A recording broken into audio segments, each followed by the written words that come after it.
welcome back. This side Dr. Severe and this is the Heil series of pathology. Okay, ये pathology का दिसंबर 2017 का recall question okay expected जो ये आए थे। चलिए स्टार्ट करते हैं। तो इसमें पहला क्वेश्चन पूछा था कि पैथोलॉजी का पहला क्वेश्चन कि which of the following is correct description for type of heart lesion seen in patient of rheumatic arthritis. देखिए रियोमेटिक अर्थराइटिस गाउट ये दोनों बहुत हाई यील्ड है, कहीं भी पढ़ रहे होंगे तो समझ जाइए, दिमाग एक्टिव हो जाना चाहिए कि हाई यील्ड टॉपिक ओके। तो कौन सा लीशन देखा जाता है रियोमेटिक हार्ट अर्थराइटिस में? मैक्यूलम्स पैच देखा जाता है ओके। ये ऑस्टर्स नोड्यूल्स कब देखे जाते हैं? इन्फेक्टिव इंडोकार्डाइटिस में ओके। और ये फ्लॉपी वॉल्व्स और myxomatous degeneration both seen in mitral valve prolapse okay. तो इसमें रियोमेटिक अर्थराइटिस में पूछा था तो स्कॉप बॉडी देखी जाती है और एमआर मतलब MacCallum patch on left ventricle okay. So याद रखिएगा कि रियोमेटिक अर्थराइटिस में हार्ट लीजन जो होगा तो मैकुलम पैच होगा। ये बहुत इजी क्वेश्चन था उस समय। Which of the following regarded as outward expression of gene. Outward expression क्या होता है? जो बाहर दिखेगी जीन, जैसे प्रोटीन बन के बॉडी हमारी दिख रही थी, that is phenotype.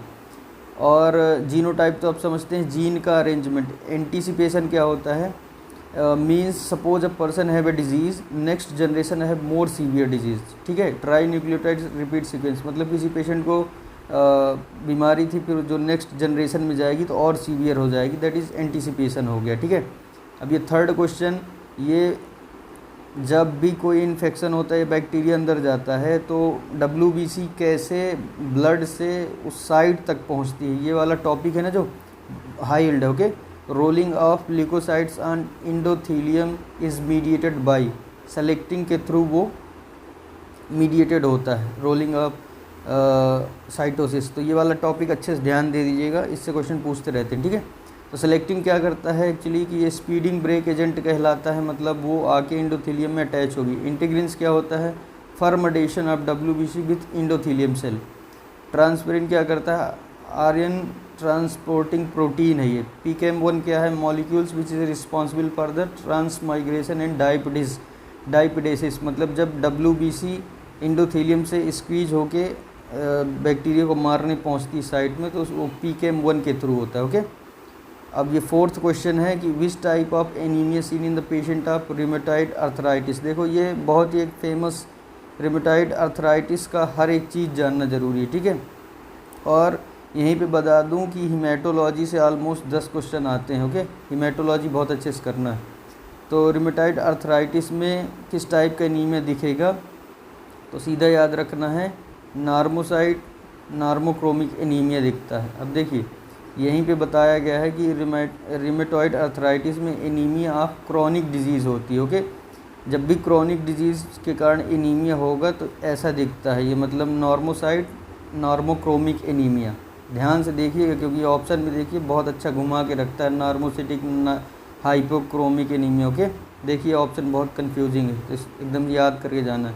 लिक्विफैक्टिक necrosis is seen in which of the following. बहुत फेमस क्वेश्चन है। तो लिक्विफैक्टिव सिर्फ सेरेब्रम में होता है ओके, एक्सेप्ट ब्रेन। अदर जगह जो होता है कॉगुलेटिव नेक्रोसिस मतलब किडनी, हार्ट और इंटेस्टाइन में यहाँ कॉगुलेटिव होता है, ब्रेन और सेरेब्रम में ये अपना लिक्विफैक्टिव होता है ओके। ये हो गया एक ऑप्शन। छठवें नंबर क्वेश्चन क्या? Which of the following is the correct sequence of early erythropoiesis in developing foetus. ये बहुत ही हाई टॉपिक है, आता ही रहता है। तो इरिथ्रोपोइसिस कैसे स्टार्ट होती है? पहले इसमें फीटस में पहले यॉर्क सेक्स से RBC बनना स्टार्ट होती है, फिर लीवर में शिफ्ट होता है, फिर बोन मैरो में। इनकी टाइमिंग भी पूछते हैं कई बार ओके। तो ये वाला टॉपिक ध्यान से देखिएगा। सातवें नंबर क्वेश्चन की WHO cut off diagnosis of anaemia. देखिए ये सारे क्वेश्चन हीमेटोलॉजी से आ रहे हैं, 10 क्वेश्चन आते हैं कम से कम। एनीमिया नॉन प्रेग्नेंट फीमेल का पूछा है कि कट ऑफ कितना होता है, तो यहीं पे देख लेते हैं कि मेल में लेस देन 13 होगा तब एनीमिक माना जाएगा। फीमेल है नॉन प्रेग्नेंट, यही क्वेश्चन था अपना ओके। नॉन प्रेग्नेंट में लेस देन 12 लेस देन 12 जब होगा हीमोग्लोबिन तब उसको एनीमिक माना जाएगा। और प्रेग्नेंट में लेस देन 11, देखो ये किसी से भी नेक्स्ट टाइम क्वेश्चन पूछ सकता है। इस बार नॉन प्रेग्नेंट से पूछा था, तो मतलब 12 ग्राम डायरेक्ट टिक करना है, ठीक है। अब देखिए 8वें नंबर क्वेश्चन क्या कह रहा है, which of the following test is to be done, screen a lady with the family history of thalassaemia. Thalassaemia क्या है, बहुत ही एक हाई टॉपिक है, आपको पेपर में कई बार ये दिखेगा हर जगह, ठीक है। तो अभी इसमें क्या पूछा है, स्क्रीनिंग के लिए नेस्ट ड्रॉप करते हैं, ओके। नेस्ट ड्रॉप ये स्क्रीनिंग पर्पज़ में है। अगर कन्फर्मेटरी में पूछ लेता कि थैलेसीमिया का कन्फर्मेटरी डायग्नोसिस किससे करोगे, तो हाई परफॉर्मेंस लिक्विड क्रोमेटोग्राफी से होते हैं। देखिए 9वें नंबर क्वेश्चन क्या पूछा, which of the following best confirm diagnosis of thalassaemia. Screening भी पूछ लिया इसी एग्ज़ाम में, अब कन्फर्म डायग्नोसिस भी पूछ लिया। सेम क्वेश्चन ऊपर देखिए थैलेसीमिया का, तो अब इसमें होता है एलिवेटेड HbA2, मतलब जब HPLC करेंगे, ये जो यहाँ पे बताया हाई परफॉर्मेंस लिक्विड क्रोमेटोग्राफी, तो क्या होता है, ये हीमोग्लोबिन के लिए होता है। तो पता चलेगा जब HbA2 हाई रहेगा मोर देन 3.5, दैट इज़ ये पॉजिटिव, कंफर्म हो गया डायग्नोसिस कि इसको थैलेसीमिया है। अगर लेस देन 3.5 आ रहा है हीमोग्लोबिन HbA2 वाला, तो वो निगेटिव है, ओके। देखो थैलेसीमिया बहुत हाई टॉपिक हो गया। 10वें नंबर क्वेश्चन है कि which of the following condition is characterised by presence of hyaline deposit in alveolar wall. ये जितनी भी ये रिस्पायरेटरी डिस्ट्रेस सिंड्रोम और ये सब हैं, इससे क्वेश्चन पूछते हैं, ठीक है। तो हाइलिन का डिपॉजिट कब देखने को मिलता है, कौन सी बीमारी में, hyaline membrane disease, okay. RDS मतलब रिस्पायरेटरी डिस्ट्रेस सिंड्रोम, इसमें 2 होते हैं, एक होता है चाइल्ड में ये ज़्यादा होता है हाइलिन मेम्ब्रेन डिजीज़, और ARDS एडल्ट में होता है एक्यूट रिस्पायरेटरी डिस्ट्रेस सिंड्रोम। यहाँ पे हाइलिन जमा हो जाता है, ये क्वेश्चन था, ओके। तो देखते चलिएगा, अभी ये पहला पेपर है, तो हमें अब हाइल्ड ढूंढना है, ओके। ये हाइल्ड हैं, ये चीज़ें ध्यान देते रहना, आगे देखना कैसे रिपीट होंगे। 11 नंबर का क्वेश्चन क्या है, which is the most common tumour associated with superior vena cava syndrome, okay. तो लंग कैंसर, क्योंकि लंग के ऊपर ही रहती है जैसे सुपीरियर वेना केवा, तो most common tumour associated with superior vena cava syndrome general सा है lung cancer, okay. 12 number question है, which of the following has a polygenic pattern of inheritance. ये यार आप एक बार रैपिड रिवीजन पढ़ोगे ना तो पहुंच जाओगे सभी। डायबिटीज़ मेलाइटस में देखने को मिलता है। 13 number, neonatal lupus is screened by which antibody. Neonatal lupus पूछा, ओके। तो एंटी रो से एंटीबॉडी से हम स्क्रीन करते हैं, ठीक है। अब anti Smith anti double stranded DNA antibody, ये most specific antibody to SLE, ठीक है। अगर फीमेल है SLE, ये इनहेरिटेड होगा बेबी में, इसके लिए यहाँ पे स्क्रीनिंग के लिए क्वेश्चन पूछा था, तो एंटी रो है, ओके। इससे कंजेनाइटल हार्ट ब्लॉक होता है आगे।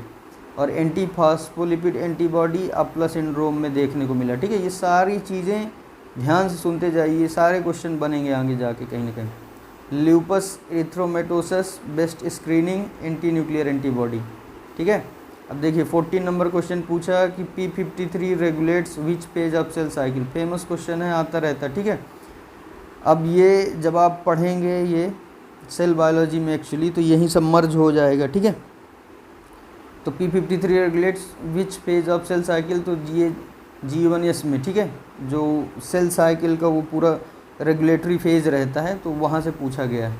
तो RB जीन और P53 इनको गार्जियन केयर टेकर जीन बोला जाता है। ये 17p क्रोमोजोम में रहता है, regulates initial phase of cell cycle, okay. ये पूरी सेल साइकिल याद करनी है, हाइल्ड है, इससे कुछ ना कुछ पूछते ही रहते हैं वो। अब 15 नंबर क्वेश्चन क्या है, विपल्स इज डिजीज़ कॉज्ड बाय। विपल्स क्या है, को किसके कारण होता है, सीधा सीधा पूछा है। तो टोरफायरा विपली, विपल याद रखना, ठीक है। अब विपल्स डिजीज़ में होता क्या है, problem in lymphatic drainage of intestine. Lymphatic drainage में प्रॉब्लम होने लगती है। So problem in absorption of fat का एब्जॉर्प्शन नहीं होगा, माल एब्जॉर्प्शन होने लगे। बायोप्सी में क्या देखेंगे विपल डिजीज़ में कि rod shaped bacilli present in macrophages in lamina propria. Treatment क्या है इसका, कोट्राइमोक्साजोल, ओके। ऐसे बस अभी टॉपिक्स देखते जाओ, ओके ओके। अब देखिए, which is the most common cancer which result in death, ये तो एकदम सी ये एक्सपेक्टेड टॉपिक है, लंग कैंसर, ओके। अब 17 नंबर क्वेश्चन पूछा है कि which is the most common site of peripheral aneurysm. ये हर चीज़ दिखती रहती है, देखना ये क्वेश्चन ही आए हैं 17 में, आगे देखना ये भी सब रिपीट।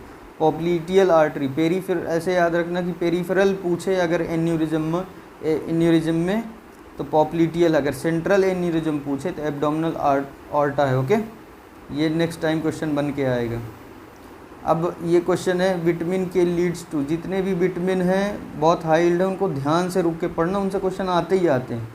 तो अब ये क्वेश्चन पूछ रहा है विटामिन के लीड्स टू, क्या करता है, तो मैंने इसमें डायरेक्ट आंसर लिखा है, ऑप्शन थे gamma carboxylation of glutamic acid residues to clotting factor 2, 7, 9 and 10, ठीक है। ये gamma carboxylation of glutamic acid residues to clotting factor 2, 7, 9 and 10, इसी तरह इनको रट लेना एकदम से, ये आते ही आते हैं क्वेश्चन ऐसे।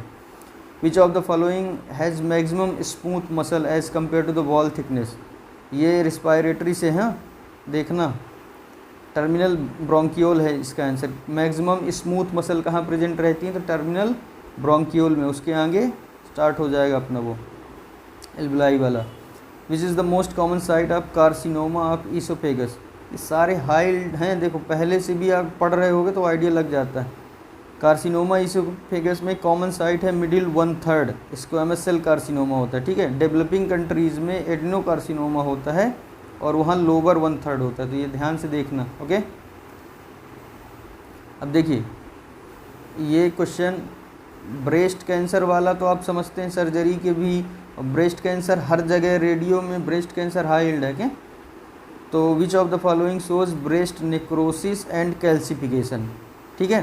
तो इसमें देखा जाता है comedo subtype of ductal carcinoma in situ में, ठीक है। तो इस यहीं पे मोस्ट जो क्वेश्चन पूछे जाते हैं लिख लिए हैं, the most common type of breast cancer ductal carcinoma, ठीक है। High tendency to be bilateral carcinoma, bilateral पूछे तो लोब्यूलर कार्सिनोमा। ये type of ductal carcinoma having necrosis and calcification, ये वाला क्वेश्चन पूछा था, तो कौन सा होता है, comedo subtype of ductal carcinoma in situ. अब इनमें से ऊपर से कहीं क्वेश्चन बन जाएंगे, ठीक है। तो ब्रेस्ट कैंसर हाई यील्ड हो गया।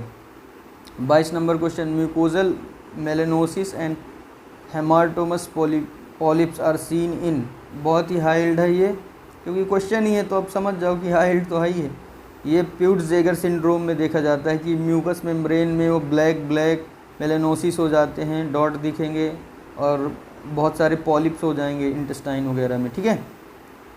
तो अब ये वाला भी टॉपिक सर्जरी के हिसाब से इम्पॉर्टेंट है, फैमिलियल एडिनोमेटोसिस पॉलिप्स, ये एडिनोमाज में देखा जाता है, ओके। तो एक हिंट लो, अभी ये पहला पेपर है, आगे समझेंगे। 23 number, which of the following is seen in COPD, COPD वगैरह ये सारी चीज़ें हाई यील्ड हैं, okay.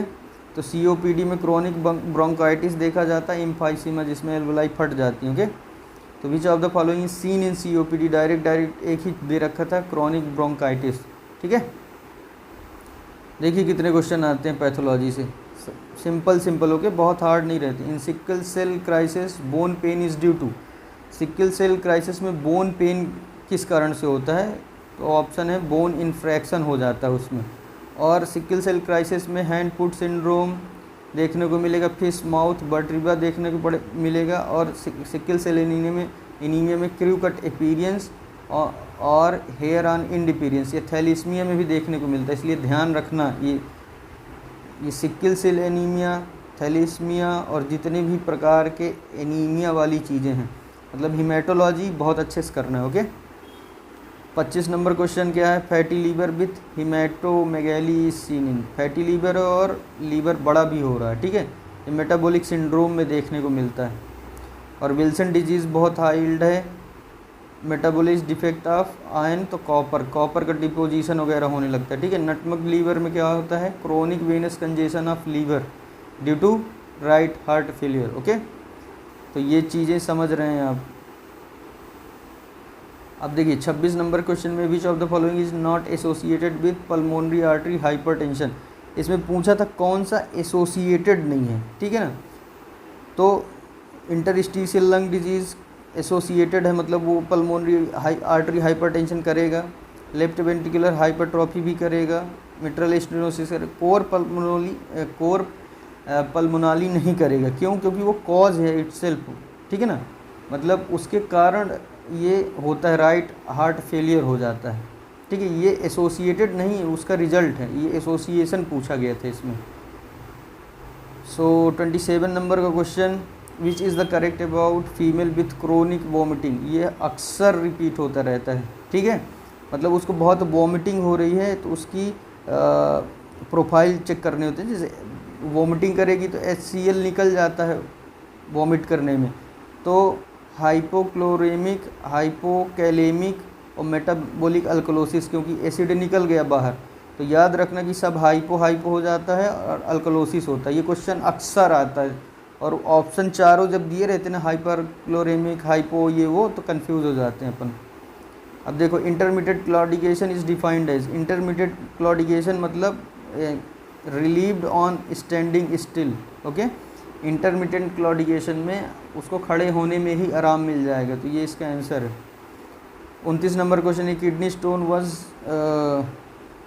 Stone whose development is seen in most commonly calcium oxalate, very common होता है, इडियोपैथिक होता है, हाइपर कैल्सीयूरिया देखने को मिलता है इसमें, ठीक है। ट्रिपल फॉस्फेट वाले में that is not produced acid urine, ये एसिडिक यूरिन नहीं क्रिएट करता। यूरिक एसिड वाले में क्या रहते हैं स्टोन में, not picked up in by X-ray में ये यूरिक एसिड वाला नहीं आता। तो ये स्टोन्स जितने भी हैं तो ये हाई यील्ड है, ओके, इससे कुछ ना कुछ पूछते ही रहते हैं। सो गाइज, ये था पहला पेपर, ओके, 2017 का। अभी हम यहाँ से जर्नी स्टार्ट कर रहे हैं, तो मैंने बोला कि अभी आप सिर्फ देखो लाइट क्या पूछ रहे हैं, ओके। नेक्स्ट से हम एक्सप्लेन करना स्टार्ट करेंगे, okay. Thank you so much guys.